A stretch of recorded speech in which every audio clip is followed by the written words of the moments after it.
क्या इंडिया गठबंधन में सब ठीक चल रहा है?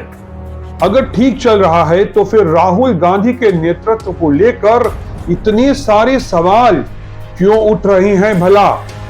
प्रधानमंत्री नरेंद्र मोदी के टक्कर के किसी नेता की अंदर खाने तलाश क्यों हो रही है? नमस्कार दोस्तों, स्वागत करता हूं मैं आप सभी का आपके अपने YouTube चैनल योगेश की रिपोर्ट में। दोस्तों, हरियाणा और फिर महाराष्ट्र में इंडिया गठबंधन की शर्मनाक हार ने क्या बेचैनी पैदा कर दी है? दरअसल अब विपक्षी गठबंधन इंडिया को प्रधानमंत्री मोदी की टक्कर के एक मजबूत नेता की तलाश है। राहुल गांधी और मल्लिकार्जुन खड़गे को लेकर कई सवाल उठ रहे हैं। पहले ममता और फिर लालू यादव का बयान किस तरफ इशारा कर रहा है? ममता बनर्जी को नेता बनाने की मांग अब मुखर हो गई है। कांग्रेस का लगातार गिरता प्रदर्शन उसकी नेतृत्व क्षमताओं पर सवाल खड़े कर रहा है। ऐसे में विपक्षी गठबंधन इंडिया को लेकर उलझने बढ़ने लगी हैं। देर से ही सही, इंडिया गठबंधन अब इस बात पर मंथन करने लगा है कि पीएम मोदी की टक्कर का एक राष्ट्रीय चेहरा उसके पास भी होना ही चाहिए। दोस्तों, लोकसभा चुनाव नतीजों में इंडिया गठबंधन की बढ़ी हुई सीटें कुछ कमाल नहीं कर पाई और हरियाणा के बाद महाराष्ट्र जैसा राज्य भी, एक बड़ा राज्य, हाथ से जाता रहा। ईवीएम पर हार का ठीकरा फोड़ने का भी कोई असर नहीं हो पाया। इंडिया गठबंधन ने लोकसभा चुनाव के नतीजों को सरकार में अविश्वास के तौर पर पेश करने की काफी कोशिश की, लेकिन दोनों गठबंधनों के प्रमुख दलों के वोटों में बड़ा अंतर था, जिसे नजरअंदाज नहीं किया जा सकता था। इंडिया गठबंधन मोदी को चुनौती देने वाला कोई भी मजबूत चेहरा पेश नहीं कर पाया। मल्लिकार्जुन खड़गे या फिर राहुल गांधी किसी को भी इस काम के लिए उपयुक्त नहीं माना। हरियाणा विधानसभा चुनाव में कांग्रेस की हार और महाराष्ट्र में महाविकास अघाड़ी एमवीए का खराब प्रदर्शन, इसने विपक्षी गठबंधन के नेतृत्व संकट को और गहरा कर दिया, यानी खाई और गहरी हो गई। जबकि संसदीय चुनाव में इन दोनों ही राज्यों में इंडिया गठबंधन का प्रदर्शन अच्छा रहा था और इससे यह निष्कर्ष निकाला गया कि जनता का जो रुझान है वो एक बार फिर बीजेपी की तरफ हो गया है। दोस्तों, जम्मू कश्मीर में उमर अब्दुल्ला और झारखंड में हेमंत सोरेन की जीत हुई। दोनों इंडिया गठबंधन के प्रमुख नेता हैं, लेकिन सभी राज्यों में कांग्रेस का प्रदर्शन निराशाजनक रहा। इसीलिए पश्चिम बंगाल की मुख्यमंत्री ममता बनर्जी को इंडिया का नेता बनाने की मांग अब उठने लगी है। यह कांग्रेस के लिए एक संकेत है कि राहुल गांधी पर उसका भरोसा अब संदेह में है। बंगाल से बाहर ममता का क्या वजूद है, इस पर भी चर्चा होने लगी है। ऐसा नहीं है कि ममता अपने राज्य के बाहर भीड़ खींचने वाली एक बड़ी नेता है और ना ही ऐसा कोई सबूत है कि कोलकाता में पिछले 13 सालों में उनका शासन कोई बहुत बड़ा प्रेरणादायक शासन रहा हो, बहुत सफल शासन कहा जा रहा हो। बिल्कुल नहीं। मोदी ने मुख्यमंत्री के रूप में अपने कार्यकाल का इस्तेमाल करते हुए खुद को एक कुशल प्रशासक के तौर पर स्थापित करने के लिए काफी प्रयास किए थे और इसमें वो सफल भी हुए थे। लेकिन ममता बनर्जी ऐसा कोई प्रयास करते हुए कभी नजर नहीं आई। ममता के लंबे कार्यकाल से बंगाल की आर्थिक स्थिति में कोई सुधार नहीं आया। युवा और रोजगार जैसे मुद्दों पर मोदी को घेरने वाली ममता दीदी के बंगाल में बेरोजगारी चरम पर पहुंच गई है। ममता के राज में बंगाल में कोई भी बड़ा उद्योग या फिर पूंजी निवेश नहीं हुआ, जो आर्थिक मोर्चे पर उनकी सफलता की कहानी कहता। महिला सुरक्षा, डॉक्टरों की हड़ताल और उत्पीड़न जैसे मुद्दे बीते दिनों सुर्खियों में रहे, जिनसे बंगाल की छवि बेहद खराब हुई। यहां तक कि दुर्गा पूजा और सांप्रदायिक सौहार्द के मुद्दों पर भी दीदी की सरकार की विफलता किसी से छिपी नहीं है। बावजूद इसके उनकी शानदार चुनावी सफलता के पीछे तुष्टीकरण वाली दबंग रणनीति के आरोप लगते रहते हैं। लेकिन इंडिया गठबंधन के सामने अभी कई सवाल हैं जिनका जवाब खोजना बाकी है। क्या है वो सवाल? उनमें बड़ा सवाल है तृणमूल कांग्रेस का जो प्रभाव है वो बंगाल के बाहर नहीं है।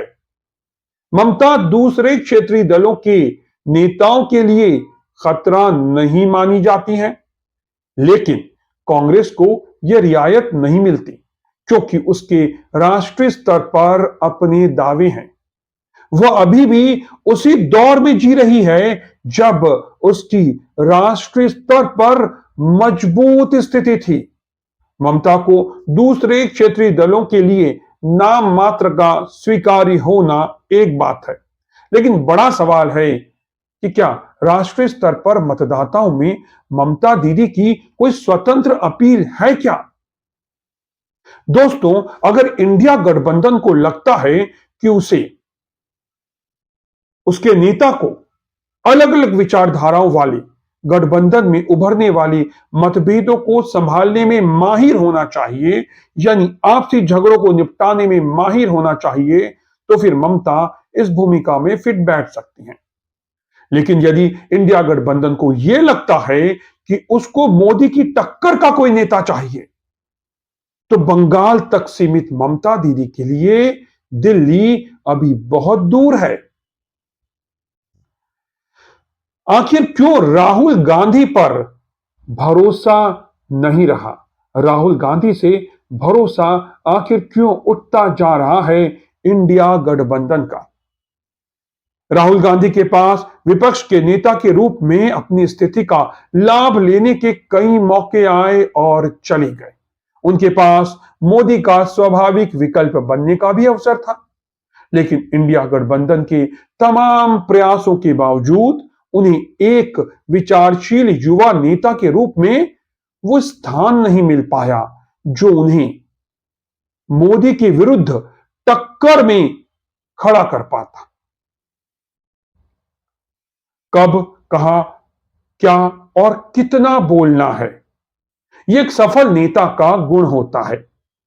विपक्ष के नेता के रूप में राहुल गांधी सरकार के खिलाफ मुद्दों की कमी से जूझते हुए दिखते हैं। दोस्तों, हर जगह संविधान की कॉपी को लहराना और मोदी पर साठ गांठ के आरोप लगा देना, पीएम मोदी जैसे नेता के विरुद्ध पर्याप्त रणनीति नहीं मानी जा सकती।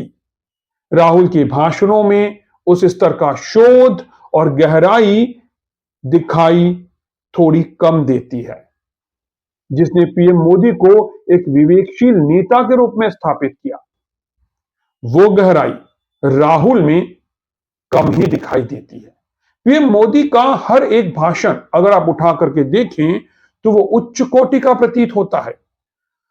विपक्ष को चाहे उसमें कुछ खास नजर आता हो या ना आता हो, जैसा भी हाल ही में प्रियंका गांधी ने संसद में कहा कि वो तो एक बहुत बोरिंग भाषण था जो प्रधानमंत्री ने संसद में दिया, लेकिन अच्छी भाषण कला आम जनता के दिलों में घर बनाने का एक बेहतरीन रास्ता होती है। ये पीएम मोदी बेहतर तरीके से जानते हैं और कुछ हद तक केजरीवाल भी इस हुनर में माहिर कहे जा सकते हैं। तो ऐसे में राहुल गांधी क्या अब इंडी गठबंधन के लिए वो विकल्प नहीं रहे? क्या राहुल गांधी अब इंडिया गठबंधन में प्रधानमंत्री नरेंद्र मोदी के टक्कर के नेता नहीं माने जा रहे? क्यों ममता बनर्जी का नाम सामने आ रहा है बार बार, और क्यों इंडिया गठबंधन इतना बेचैन है कि वो मोदी की टक्कर के नेता को खोजने की कोशिश कर रहा है? आने वाले दिनों में राहुल गांधी की स्वीकार्यता इंडिया गठबंधन में क्या होने वाली है, क्योंकि फिलहाल तो वो विपक्ष के नेता हैं और कांग्रेस की तरफ से प्रधानमंत्री पद के वही इकलौते उम्मीदवार हैं। लेकिन जैसा दिल्ली में हुआ, केजरीवाल ने उन्हें स्वीकार करने से मना कर दिया और कांग्रेस के साथ गठबंधन से साफ इनकार कर दिया, क्योंकि जब केजरीवाल ने हरियाणा में सीटें मांगी थी तो कांग्रेस ने इनकार कर दिया था। तो कुछ वही खाई यूपी में भी नजर आई। संभल के मामले पर पहले पहुंचते हैं, पहले जो बात करते हैं, जो मुद्दा उठाते हैं, वो अखिलेश उठाते हैं और फिर राहुल और प्रियंका संभल की तरफ गाड़ी लेकर निकलते हैं और संभल पहुंचने की कोशिश करते हैं। एक तरीके से एक होड़ अखिलेश और राहुल गांधी में नजर आई कि आखिर कांग्रेस और समाजवादी पार्टी में से मुसलमानों का यूपी में मसीहा कौन है। तो फिलहाल इंडी गठबंधन की उलझनें बढ़ती ही जा रही हैं और उन्हें इस उलझन को सुलझाने वाले एक सशक्त नेता की तलाश है जो प्रधानमंत्री नरेंद्र मोदी की टक्कर का हो। तो आपको हमारा ये वीडियो विश्लेषण कैसा लगा हमें कमेंट करके बताएं। यदि आपको ये वीडियो पसंद आया हो तो वीडियो को लाइक करना न भूलें और हां, बेल आइकन को जरूर दबाएं ताकि आपको नोटिफिकेशंस मिलते रहें। साथ ही आप इस मुद्दे पर अपनी राय जरूर जाहिर करें ताकि आपकी कमेंट्स हमें आपके विचारों से अवगत करा सके। फिलहाल मुझे यानी योगेश को दीजिए इजाजत। एक और नए वीडियो विश्लेषण के साथ हम फिर आपके सामने होंगे। तब तक के लिए नमस्कार।